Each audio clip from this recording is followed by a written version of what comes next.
बिस्मिल्लाहिर्रहमानिर्रहीम, खुशामदीद viewers. Search engine optimisation के लिए आप जो टेक्निक्स अडॉप्ट करते हैं उन्हें हम ब्रॉड कैटेगरीज में, दो मेन कैटेगरीज में डिवाइड करते हैं। पहली कैटेगरी है ऑन पेज ऑप्टिमाइजेशन और दूसरी कैटेगरी है ऑफ पेज ऑप्टिमाइजेशन। अब हम इन दोनों कैटेगरीज में से इंडिविजुअली हर एक कैटेगरी पर डिटेल से इन डेप्थ बात करेंगे। पहले हम बात करते हैं ऑन पेज ऑप्टिमाइजेशन की। ऑन पेज ऑप्टिमाइजेशन का मतलब है कि आप अपनी वेबसाइट पे, आप अपनी वेब पेजेस पे ऐसी चेंजेस करेंगे, ऐसी तब्दीलियां लाएंगे जिसकी वजह से आपकी साइट ऑप्टिमाइज हो जाएगी। सर्च इंजन्स के लिए सर्च करना उसे बहुत आसान हो जाएगा और किसी भी की टर्म के लिए, जिस की टर्म के लिए आप चाहते हैं साइट को ऑप्टिमाइज करना, जब वो की टर्म सर्च की जाएगी तो आपकी साइट पहले पेज पे डिस्प्ले होगी, वो भी जेनरिक पोर्शन में। तो व्यूअर्स, ऑन पेज ऑप्टिमाइजेशन से मुराद है अपनी वेबसाइट पे चेंज करना, और ऑफ पेज ऑप्टिमाइजेशन का मतलब है कि सर्च इंजन ऑप्टिमाइजेशन करना लेकिन अपनी वेबसाइट पे चेंज किए बिना। इस पर हम डिटेल से लेटर ऑन डिस्कस करेंगे। फिर वक्त हम फोकस करते हैं ऑन पेज ऑप्टिमाइजेशन पे, और इस चैप्टर में कंप्लीटली हम ऑन पेज ऑप्टिमाइजेशन को डिटेल से देखेंगे। व्यूअर्स, ऑन पेज ऑप्टिमाइजेशन, जैसा कि मैंने आपसे पहले डिस्कस किया, कि ऐसी टेक्निक है जिसके ज़रिए हम अपनी वेब पेजेस पर चेंजेस करते हैं और उसकी वजह से हमारी रैंकिंग सर्च इंजन में बेहतर होती है। इस चीज़ को बहुत बेहतर तरीके से समझने के लिए आइए मैं आपको एक एग्जांपल दिखाता हूँ। मेरे पास इस वक्त गूगल सर्च इंजन ओपन है और मैं यहाँ पे एक कीवर्ड सर्च करता हूँ, फॉर एग्जांपल बेली फैट, और एंटर प्रेस करता हूँ। गूगल ने 0.11 सेकंड में मेरे लिए 19 करोड़ 90 लाख रिजल्ट जो है वो जनरेट कर दिए हैं। इसमें से जो टॉप पे हमारे पास साइट आ रही है, पहली तो विकीपीडिया की साइट है। डेफिनेटली विकीपीडिया में तो डेफिनेशन होगी बेली फैट के हवाले से, हमें तो बेली फैट को लूज करने के लिए कुछ जो है वो इंफॉर्मेशन चाहिए है। इसके लिए दूसरे नंबर पे जो हमारी साइट है उसका जो नाम है वो है loosebellyfat101.org।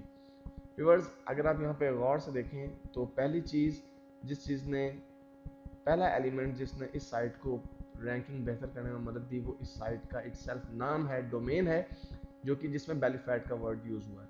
अब मैं इस पेज को व्यू करता हूँ, एक नए पेज में, एक नए टैब में इस पेज को मैं ओपन करता हूँ, और हम देखते हैं कि गूगल ने किन वजूहात की बिना पर इस साइट को रैंक किया है, पहले पेज के ऊपर लाके इसको खड़ा किया है।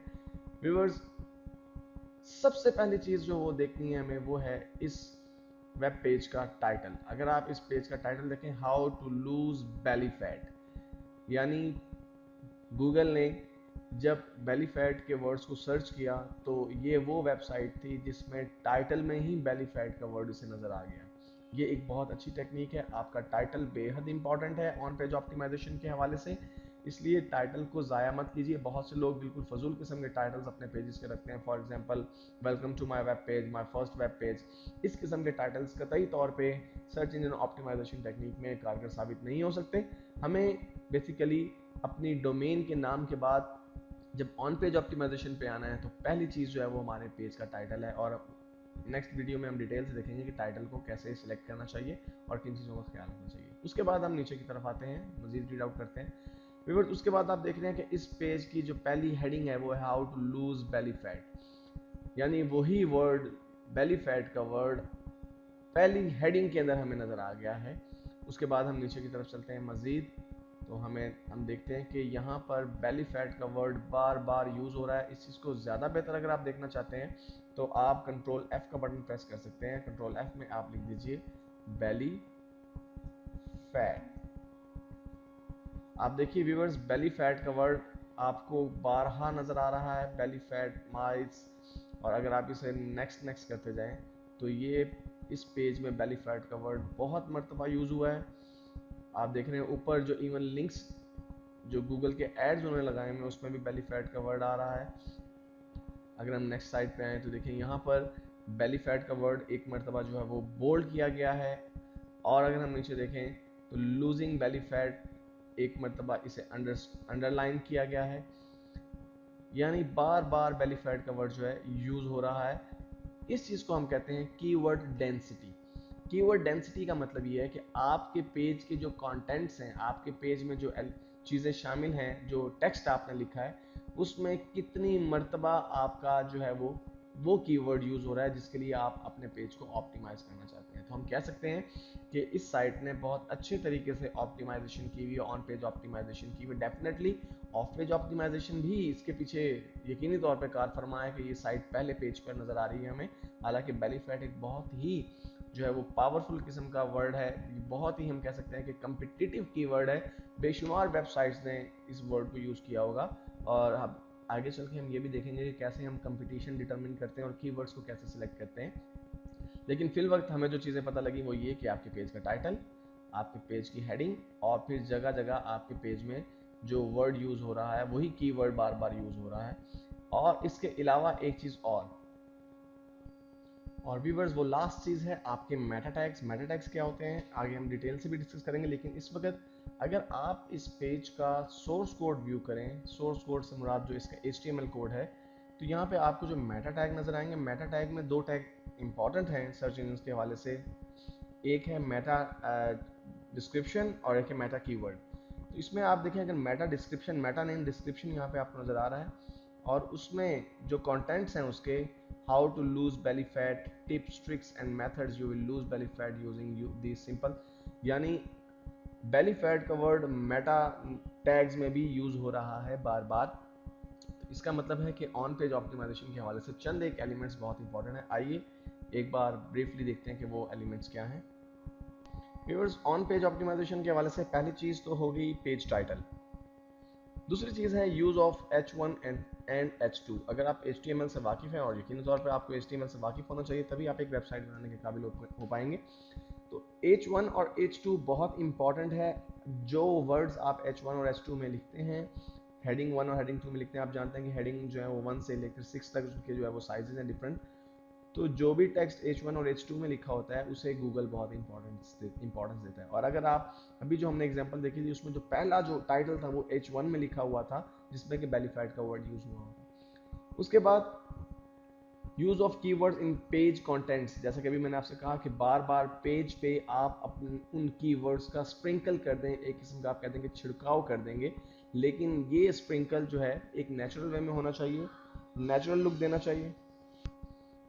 बिल्कुल उसी तरह से जिस तरह एक आम इंसान जब किसी पेज को रीड करे तो उसे अगर एक वर्ड बार बार बिला वजह यूज हो रहा है तो वो उसे इननेचुरल लगेगा, स्पामिंग फील होगी। बिल्कुल इसी तरह से सर्च इंजन को भी आपका पेज स्पाम लग सकता है। स्पाम से मुराद ये कि एक ऐसी कोशिश जिसमें आपने सर्च इंजन को धोखा देने की कोशिश की हो। तो आपने अपने वर्ड्स को, कीवर्ड्स को स्प्रिंकल करना है बार बार, लेकिन इस तरीके से कि वो नेचुरल वे में नेचुरल लुक दे।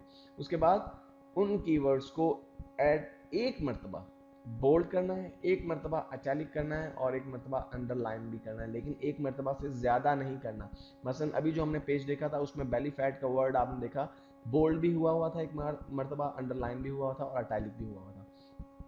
उसके बाद दो और चीज़ें जो हैं वो है using alt images tag. Alt images का क्या मतलब है व्यूअर्स, जब आप अपने वेब पेज में इमेज इंसर्ट करते हैं तो उस ऑल्टरनेटिव टेक्स्ट भी इंसर्ट करना पड़ता है उसमें आपको। अगर आप ड्रीमवीवर या वर्डप्रेस जैसी सॉफ्टवेयर्स की मदद से अपनी साइट डिज़ाइन करते हैं तो आपने वहाँ पे ऑल्ट का ऑप्शन देखा होगा। बेसिकली ऑल्ट से मुराद ऑल्टरनेटिव है, ऑल्टरनेटिव से मुराद वो टेक्स्ट जो उस वक्त नज़र आएगा जब के इमेजेस को डिसेबल किया गया होगा। व्यूअर्स, एक बात ध्यान में रखिएगा कि सर्च इंजन इमेजेस को रीड आउट नहीं कर सकते, इसलिए जब सर्च इंजन आपके वेब पेज को रीड करता है, और लेटर ऑन आगे जाके हम डिटेल से देखेंगे कि सर्च इंजन किस तरह से काम करते हैं।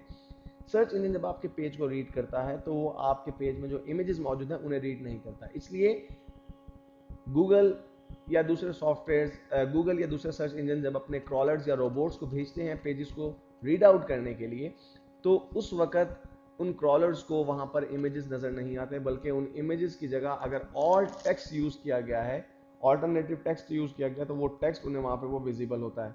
इसलिए आप ऑल्ट टेक्स्ट के में भी यकीनी तौर पे जो है वो अपने कीवर्ड्स को यूज करें। मिसाल के तौर पे आपने एक इमेज इंसर्ट किया है तो उसका ऑल्टरनेट टेक्स्ट आप लिख सकते हैं image for reducing belly fat for example. तो आपका एक कीवर्ड एक मतलब फिर यूज हो गया और ये इन नेचुरल भी नहीं लगेगा, नेचुरल में आपको दिखाई देगा। और उसके बाद लास्ट चीज़ जो मैंने पहले डिस्कस की कि मेटा टैग्स। मेटा टैग्स अगरचे इतने इंपॉर्टेंस नहीं रखते, एक वक्त था जब सर्च इंजन ऑप्टिमाइजेशन सिर्फ मेटा टैग्स की बेस पर होती थी, लेकिन अब वो वक्त गुजर चुका है। अब सर्च इंजन आपके पेज कंटेंट्स को प्रॉपर्ली रीड आउट करते हैं, लेकिन स्टिल मेटा टैग्स अभी भी कुछ ना कुछ रोल प्ले करते हैं, तो आपको अपने मेटा टैग्स में भी पेजेस को यूज़ करना है। तो व्यूअर्स, नेक्स्ट वीडियो में हम देखेंगे कि हम अपने पेज के टाइटल को किस तरह से जो है वो सेट करते हैं।